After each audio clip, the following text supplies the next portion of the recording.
I'd like you guys to meet somebody who I had the pleasure to meet spontaneously the other day. We got chatting and found out that his stories are pretty incredible, and I think they deserve a platform. And I'd like him to introduce himself to you guys.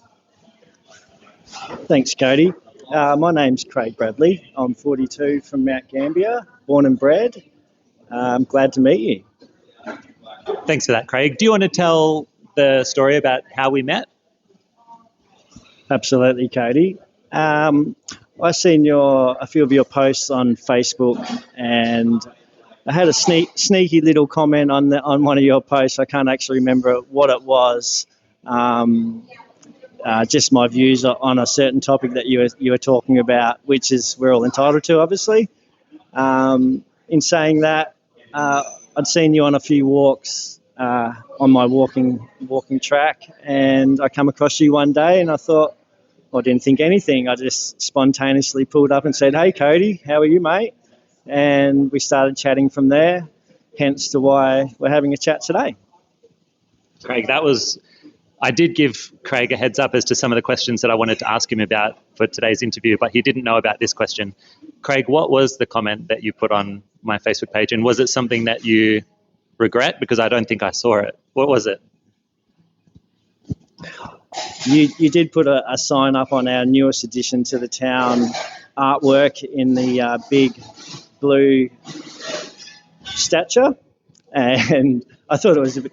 I thought it was funny, actually. I thought it was a good way to get attention, and I think my comment was along the lines of,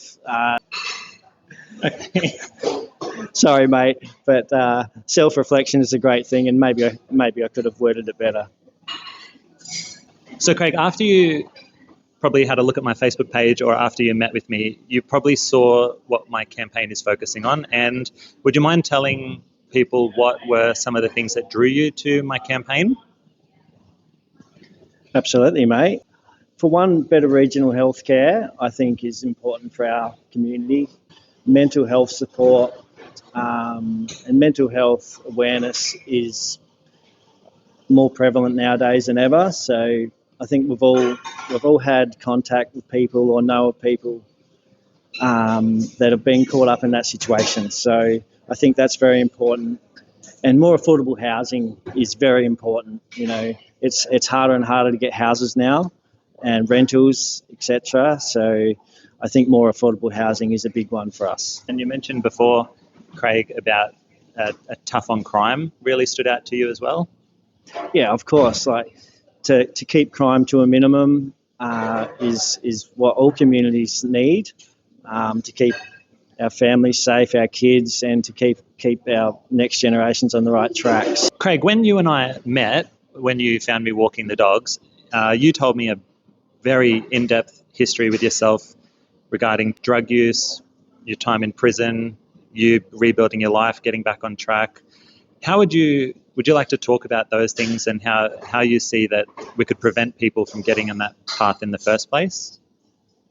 Yeah, mate. I started drug use a little bit earlier in my life, and the addiction process started early days, just not dealing with thoughts and emotions in the right way. So one thing leads to another. So for our youth these days, I think prevention is important, and I think knowledge is a big factor. Education, and possibly starting from a younger age, be it schools,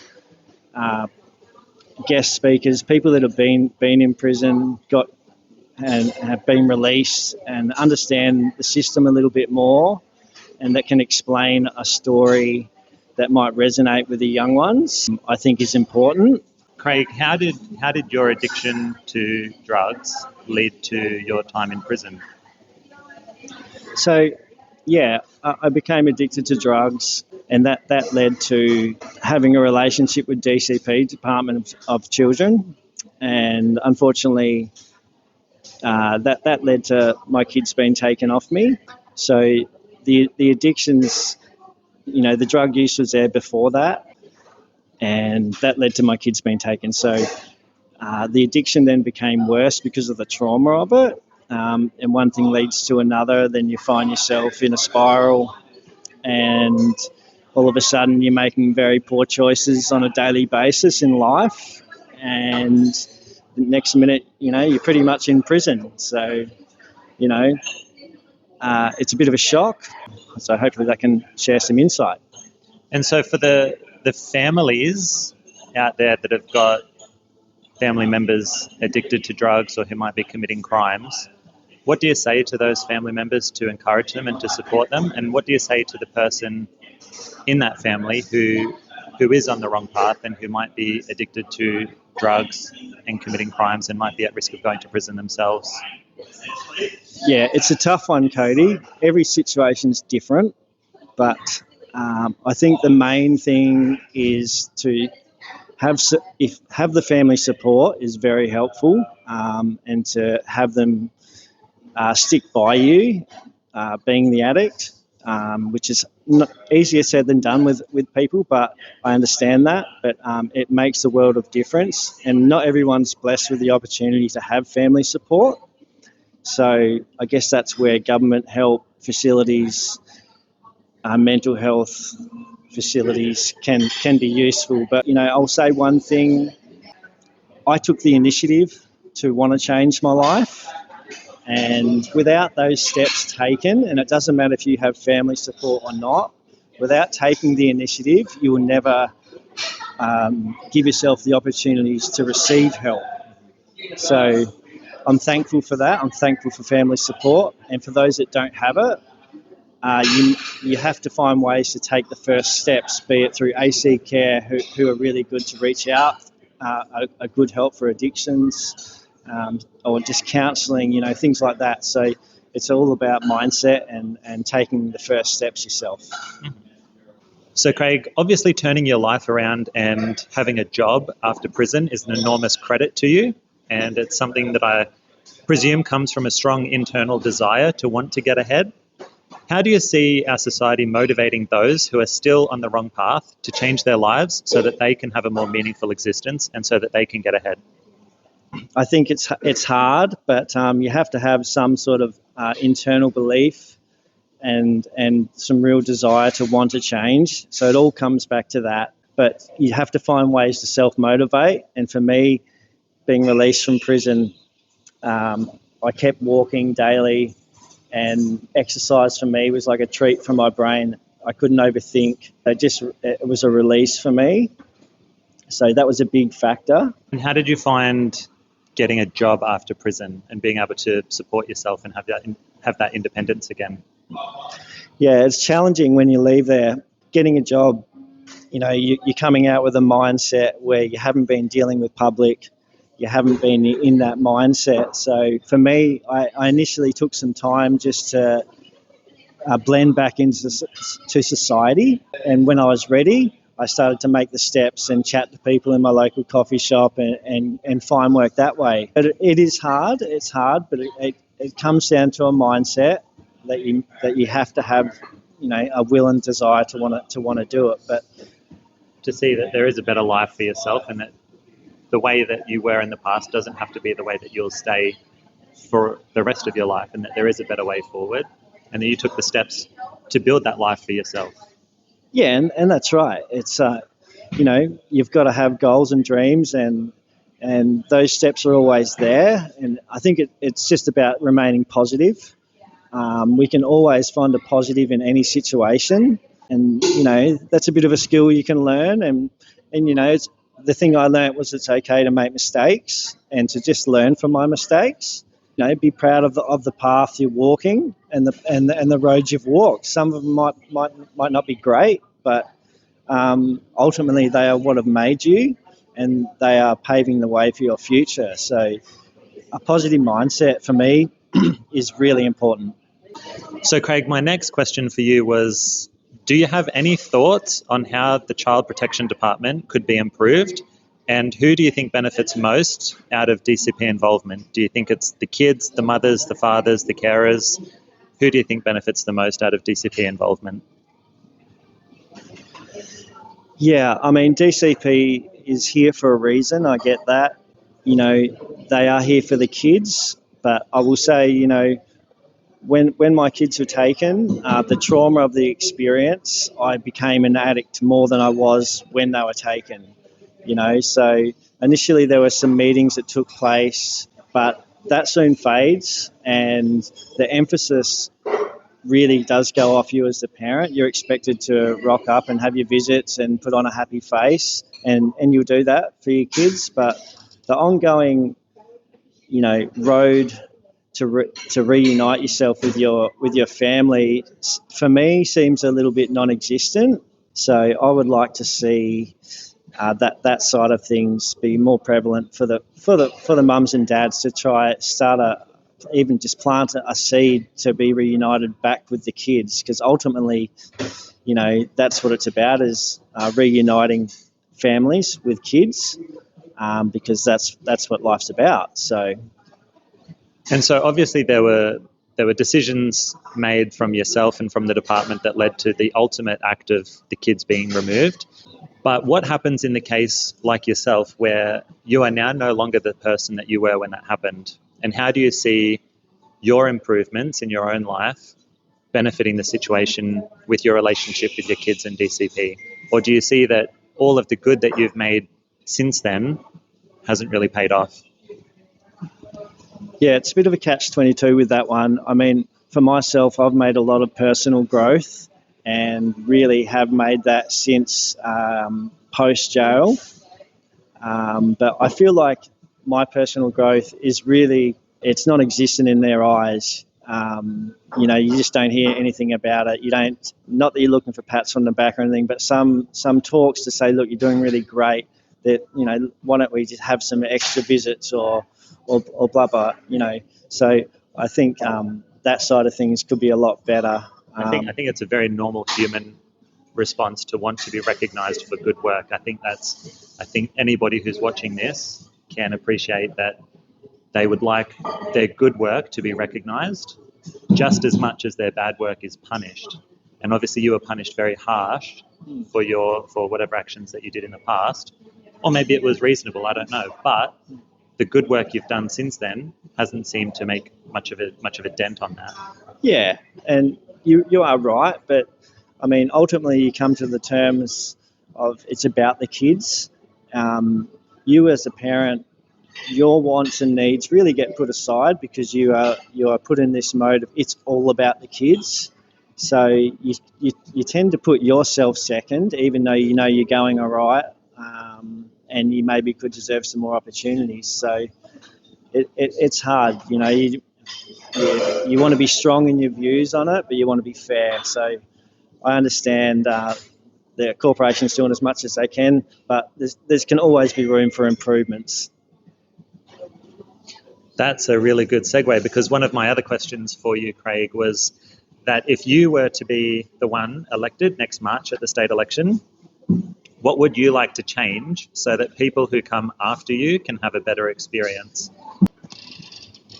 Yeah, well, there's a lot of topics there, but obviously better regional healthcare, tough on crime, all the things you stand for are very important, and that needs to be supported. So I really hope people get behind you in that, because you're doing good work, Cody. So keep it up. As far as prison, entering prison, I didn't know a lot about it. I didn't have many phone numbers to call. So you really restrict yourself in there and trying to make plans to get out, or try to just tie loose ends up whilst you're in there. If you don't go in there with phone numbers and stuff like that, which, I mean, no one is meant to know unless you've been in the system. But, leaving there too was tricky because, you're sent out without a place to live. If you don't have a house to go to, you are still released. I mean, I tried to get into Oars, which is a housing provider for people that leave prison, but they get full quick and they don't have spots opening. So that was the most challenging part, was leaving and living in motels and then trying to find somewhere more stable to go. So for me, luckily, I had the initiative to continue on a better path in life post-release. So I did have some family help, and I'm very appreciative for that. And not everyone gets that opportunity, so I'm very thankful for that. But the people that don't have that opportunity, this whole scenario is a lot harder for them, But to maintain living in a motel and paying for a room until you can maybe find something permanent. So I think that could be better in many ways. Craig, I think you were talking earlier when we had our actual meal and coffees about how being released from prison with nowhere to go and having no supports in place can lead to that reoffending cycle and to that re-addiction cycle. So could you speak more about that? Yeah, I mean, it's just one big cycle and loop, isn't it? If you're getting out and you have nowhere to go, your mental health declines, your self-esteem declines, your will to work declines because you don't have any stability once you're released. So for me, it's a cycle. I see a lot of homeless people walking around town, people that I even shared a cell with. I still stop and talk to them, but they are stuck in a loop. They'll go in, then they will come out. They will go in, come out. They obviously have nowhere to go. Obviously, it does come back to you trying to help yourself, but some people are stronger than others and whatnot. And I think there's definitely a cycle there that people are stuck in. And then you talk about crime. It all goes hand in hand. Craig, in one of my previous videos, I talked about prisons being comfortable camps for those who have become institutionalized. Do you think that there's an element of people who, I experienced this as a paramedic going out to the Mount Gambier prison. In your experience, do you think people do commit crimes just to go back in because it's a way of life for them? It's an institution that they're familiar with. And how do you see us being able to get out of that mindset where prisons are just comfortable places for people to do crimes so they can go and have everything taken care of for themselves? Yeah, good point. Look, I think I really do think there would be people in that mindset of reoffending, whether it be on a minor level, just to go back and have a roof over their head, get fed, because they may not have things on the outside. So for some people, it's easier to be on the inside. They get fed. They don't have to deal with money. So that cycle. And I think to change that really comes down to educating and really trying to push for the inmates to do, mindfulness training and, perhaps courses on upskilling whilst in there, be it mandatory courses to gain skills to get out and maybe try get a job a bit easier. Oh, well, most of my viewers who work in healthcare or government spaces like the police force or education, we're all very familiar with mandatory courses, and I think that we should be able to put our prisoners to work so that they can benefit themselves, develop a work ethic, maybe they didn't have one before, develop a sense of pride in accomplishing tasks. And I think we should make tasks in prison mandatory so that we can prepare them for life outside of prison, build them up so they can be better members of society and contribute. What would you say were some of your experiences in prison that have helped you on your life post prison in your release? Yeah, it's a tough one because it's a very isolated place, and you are surrounded with many different personalities in all walks of life. So it really does come down to your mindset in there and what you want to take out of it. But for me, I tried to surround myself with people that were good for me, people that spoke positively, exercised. But I could see people that have been in there for a lot longer than me. They're stuck. They're stuck in a different type of thought process. So I think when it comes back to educating people inside, be it mandatory programs, just getting them ready, getting the ball rolling for when they are released, would be, fairly beneficial going forward for them on the outside. So, Craig, I just want to say it's been incredible that you would give up your time here and come down and answer some questions and chat with some of these people on social media. You've been vulnerable, talking about really personal and really, really serious issues that might not have painted you in a positive light before, but your experiences since then certainly have painted you in a much better, much more positive light than most of the elected officials out there at the moment. So I think you are a better person with better integrity, better qualities, better character than most of our elected officials at the moment and bureaucrats. And I think it's a credit to you because you are not the same person today that you were 3 months ago. So I just wanted to say thank you for talking to us and offer you a chance to say any final thoughts, or if there's anything that you didn't get to say before when we were doing the interview. Thanks, mate. Thanks for the kind words. It's really kind of you. I guess if I could pass a message on to anyone, I hope anything I had to say resonates with anyone that it involves. All I know is if you stay positive and try to maintain the right outlook on life, things will get better. Keep it simple, live in the present, and just enjoy the quality relationships you have and meaningful relationships. Just stay positive. Keep striving. Never give up. And there's always going to be opinions out there. The stigma that comes with a lot of the topics we've covered is probably the biggest thing because you second guess yourself. You got to remember, you got to learn how to love yourself again. And when you start to do that, I think life starts to be. You see the lighter side of life. So, it's just about being honest with yourself, the people that love you, and love yourself. Stay positive. Beautiful. Good? Beautiful. Pleasure, man. Thank you so much.